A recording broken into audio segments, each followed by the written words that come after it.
Hardinge bridge, লালন সেতু আর রূপপুর পারমাণবিক বিদ্যুৎ কেন্দ্রের অপরূপ প্রাকৃতিক সৌন্দর্য উপভোগে আপনাদের মনোযোগ আকর্ষণ করছি।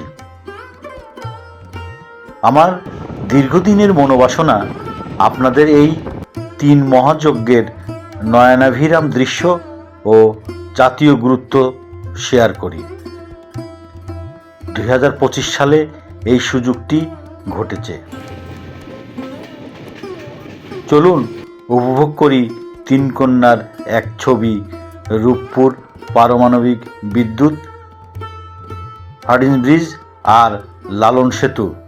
ঈশ্বরদী ঈশ্বরদী, আমাদের প্রিয় বাংলাদেশ। দেশের আর্থসামাজিক উন্নয়নে নিরবচ্ছিন্ন বিদ্যুৎ সরবরাহ অপরিহার্য। উন্নয়ন লক্ষ্যমাত্রা অর্জন এবং সেটাকে ধরে রাখতে বিদ্যুতের বিকল্প নেই। এ পরিপ্রেক্ষিতে দেশের ক্রমবর্ধমান বিদ্যুতের চাহিদার আলোকে 2010 সালে পাওয়ার সিস্টেম মাস্টার প্ল্যান হালনাগাদ করা হয়। বস্তুত বিদ্যুৎ উৎপাদনে মিশ্র জ্বালানি উৎস নীতিতে পারমাণবিক বিদ্যুৎকে অন্যতম উৎস হিসেবে ধরা হয়। স্বাধীনতার পূর্ব 1961 সালে পরমাণু বিদ্যুৎ কেন্দ্র স্থাপনের উদ্যোগ নেওয়ার পর 1963 সালে প্রস্তাবিত 12টি এলাকার মধ্য থেকে বেছে নেওয়া হয় রূপপুরকে। সেখানে বিদ্যুৎ কেন্দ্র নির্মাণের জন্য 260 একর এবং আবাসিক এলাকার জন্য 32 একর জমি অধিগ্রহণ করা হয়। রূপপুরে বাংলাদেশের প্রথম পারমাণবিক বিদ্যুৎ কেন্দ্র পরিচালনায় কোম্পানি গঠন করতে সংসদে বিল পাস হয়। আইন অনুযায়ী রূপপুর পারমাণবিক বিদ্যুৎ কেন্দ্রের মালিকানা থাকবে বাংলাদেশ পারমাণবিক শক্তি কমিশনের হাতে, আর কেন্দ্রটি পরিচালনার দায়িত্ব পাবে nuclear power plant company Bangladesh. Rooppur পারমাণবিক বিদ্যুৎ কেন্দ্রের অন্দরমহল। 25 ডিসেম্বর 2015 রুশ ফেডারেশনের রোসাটম স্টেট এনার্জি কর্পোরেশন, রোসাটমের সহযোগী প্রতিষ্ঠান অ্যাটম স্ট্রয় এক্সপোর্ট এবং বাংলাদেশ পরমাণু শক্তি কমিশনের মধ্যে এ কেন্দ্র স্থাপনের চুক্তি বা জেনারেল কন্ট্রাক্ট সই হয়। চুক্তি অনুযায়ী রূপপুর পারমাণবিক বিদ্যুৎ কেন্দ্র স্থাপনে ব্যয় হবে 1,13,092 কোটি 91 লাখ টাকা, যার 90% রুশ ফেডারেশন ঋণ হিসেবে দেবে। বাকি 10% বাংলাদেশ অর্থায়ন করবে। 2400 মেগাওয়াটের পারমাণবিক বিদ্যুৎ কেন্দ্রটি নির্মাণ করবে রুশ ফেডারেশন। নির্মাণ শুরু 7 বছরের মাথায় 2023 সালে 1200 মেগাওয়াটের VBER 1200 মডেলের জেনারেশন 3+ প্রথম রিঅ্যাক্টরটি উৎপাদনে আসবে। তার 1 বছর পর 2024 সালে উৎপাদনে আসবে দ্বিতীয় রিঅ্যাক্টরটি। দ্বিতীয়টির উৎপাদন ক্ষমতাও 1 বছর 1200 মেগাওয়াট। অর্থাৎ 2024 সাল নাগাদ আমাদের জাতীয় গ্রিডে 2400 মেগাওয়াট পারমাণবিক বিদ্যুৎ যোগ হবে। এই প্রকল্পের কোনো অনুষ্ঠানে প্রথমবারের মতো অংশ নিয়ে রাশিয়ার প্রেসিডেন্ট ভ্লাদিমির পুতিন জানিয়েছেন, বাংলাদেশের রূপপুর বিদ্যুৎ কেন্দ্র পূর্ণাঙ্গ ক্ষমতায় চালু হবে 2026 সালে। রূপপুর পারমাণবিক বিদ্যুৎ কেন্দ্র নির্মাণের ক্ষেত্রে পারমাণবিক নিরাপত্তার বিষয়ে সর্বাধিক গুরুত্ব দেওয়া হয়েছে। নির্বাচন করা হয়েছে রুশ ফেডারেশন নির্মিত বর্তমান প্রজন্মের সবচেয়ে নিরাপদ ও সর্বাধুনিক রিঅ্যাক্টর VBER 1200। রূপপুর পারমাণবিক বিদ্যুৎ কেন্দ্র নির্মাণের ক্ষেত্রে দেশীয় ও আন্তর্জাতিক সব বাধ্যবাধকতা প্রতিপালন এবং আন্তর্জাতিক মানদণ্ড অনুসরণ করা হচ্ছে। মানব সম্পদ উন্নয়ন, রিঅ্যাক্টরের নিরাপত্তা নিশ্চিতকরণ, পরিবেশের ভারসাম্য সংরক্ষণ প্রভৃতি কাজ যথাযথ গুরুত্বের সঙ্গে বাস্তবায়ন করা হচ্ছে। এই পারমাণবিক বিদ্যুৎ কেন্দ্রের জন্য নির্বাচিত পারমাণবিক চুল্লিতে নিম্নবর্ণিত 5 স্তরের নিরাপত্তা বৈশিষ্ট্য থাকবে। ফুয়েল প্লেট, যা অতি উচ্চ তাপমাত্রায় তার জ্বালানি বৈশিষ্ট্য বজায় রাখতে পারে।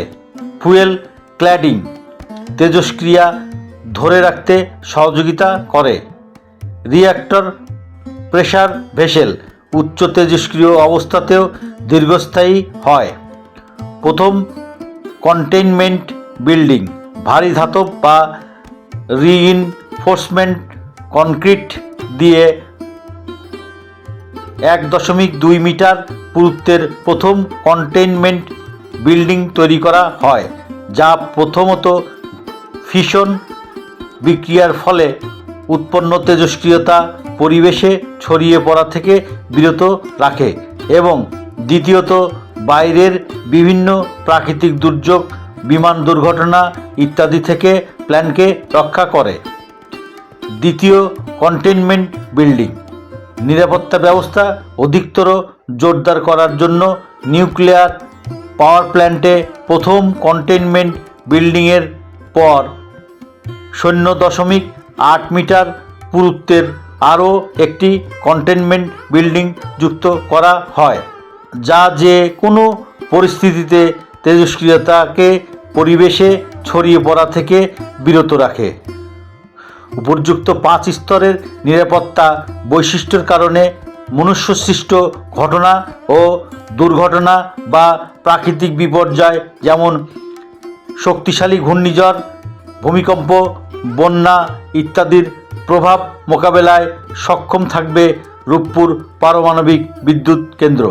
রাজধানী থেকে 200 কিলোমিটার উত্তর পশ্চিমে পাবনা জেলার ঈশ্বরদীতে পদ্মা নদীর তীরে অবস্থিত রূপপুর 40,000 মানুষ অধ্যুষিত এক জনপদ। 1915 সালে লর্ড হার্ডিঞ্জ পদ্মা তীরের এই জনপদে একটি রেল সেতু নির্মাণ করেন, যার নামানুসারে সেতুটির নামকরণ করা হয় হার্ডিঞ্জ ব্রিজ। তখন থেকেই এই অঞ্চলের যোগাযোগ ব্যবস্থা সহ আর্থিক সামাজিক উন্নয়নে ব্যাপক ভূমিকা রেখে আসছে এই হার্ডিঞ্জ ব্রিজ। দীর্ঘকাল পর পদ্মা তীরে এই জনপদে আবারও উন্নয়ন ও অগ্রগতির বারতা নিয়ে নির্মিত হয়েছে রূপপুর পারমাণবিক বিদ্যুৎ কেন্দ্র। সেই সাথে সড়ক পথে আরও একটি যোগাযোগ ব্যবস্থার শক্তিশালী অধ্যায় সূচিত হয়েছে লালন সেতু নির্মাণের মধ্য দিয়ে। কারণ রূপপুর পারমাণবিক বিদ্যুৎ কেন্দ্র নির্মাণের মধ্য দিয়ে বাংলাদেশ 33তম পারমাণবিক বিদ্যুৎ উৎপাদনকারী দেশের তালিকায় অন্তর্ভুক্ত হয়েছে। পারমাণবিক উৎস থেকে বিদ্যুৎ উৎপাদন উচ্চতর ও সংবেদনশীল প্রযুক্তিঘন এক কর্মযজ্ঞ। এদিকে পারমাণবিক বিদ্যুৎ কেন্দ্র স্থাপন ও পরিচালনায় আমাদের কোনো বাস্তব অভিজ্ঞতা না থাকলেও রূপপুর পারমাণবিক বিদ্যুৎ কেন্দ্র স্থাপন ও পরিচালনায় আমরা পাশে পেয়েছি মুক্তিযুদ্ধকালীন অকৃত্রিম বন্ধুরাষ্ট্র সাবেক সোভিয়েত ইউনিয়ন, আজকের রুশ ফেডারেশনকে। রূপপুর পারমাণবিক বিদ্যুৎ কেন্দ্র থেকে নিরাপদ, নির্ভরযোগ্য, মূল্য সাশ্রয়ী ও পরিবেশ বান্ধব বিদ্যুৎ প্রাপ্তি শুধু নিশ্চিত হবে না, বরং এর মাধ্যমে দেশে পরমাণু বিদ্যুৎ কেন্দ্র নির্মাণ ও পরিচালনায় দক্ষ জনবল গড়ে উঠেছে, যারা বিশ্ব নিউক্লিয়ার ইন্ডাস্ট্রিতে অবদান রাখার মাধ্যমে প্রচুর বৈদেশিক মুদ্রা আয় করতে সক্ষম হবে।